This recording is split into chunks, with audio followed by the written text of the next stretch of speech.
Inyifato y'uwo mushingamateka yatowe mu ntara ya Karusi ariko aratoteza umunyagihugu Bazikwankana Elias, ni inyifato yo gutera ivyatsi twumvise yuko iryo shirahamwe ryiwe ariryo ryatsindiye kwubaka ibitaro vya komine Nyabikere. Rero umushingamateka yategerezwa kuba mu bakingira inyungu z'umunyagihugu ariko ntiyobaye mu batoteza umunyagihugu bamuhora utuntu twiwe.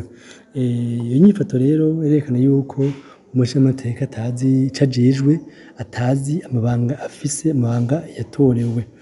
Ikindi naco nuko iyo umuntu amaze guhungira ku gipolisi kugira ngo bamupfunge bamukingire, nuko biba vyamaze kurenga inkombe atagifise ahandi yitura. Nico gituma dusaba yuko rero abajejwe intwaro, abajejwe umutekano, abajejwe ubutungane bokurikiranira hafi ico kibazo kugira ngo umunyagihugu akingirwe yongere kandi asubire ku mirimo yiwe.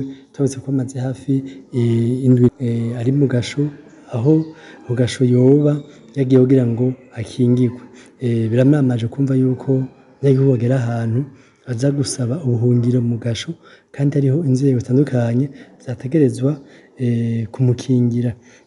Haca dusaba rero yuko abajejwe agateka cane cane umugwi ujejwe agateka wigenga ko bokurikirana hafi ico kibazo bagatohoza neza ico kibazo kiriko kiravugwa muri komine ya Nyabikere. Hama duca tubandanya kandi dusaba abantu bose bafise inyifato nk'iyo yuko boyihagarika yo gutoteza abantu babahora utwabo, cane cane mu gihe bikorwa n'abantu bitwa ko batowe n'abanyagihugu, bitwa ko baserukira kandi bazi amategeko. Tubandanya dusaba kandi yuko inama nshingamateka yokurikirana hafi ico kibazo kugira ngo uwo mushingamateka n'ivyaba arivyo nyene ashobore guhanwa bisunze amategeko agenga inama nshingamateka eka n'agenga igihugu.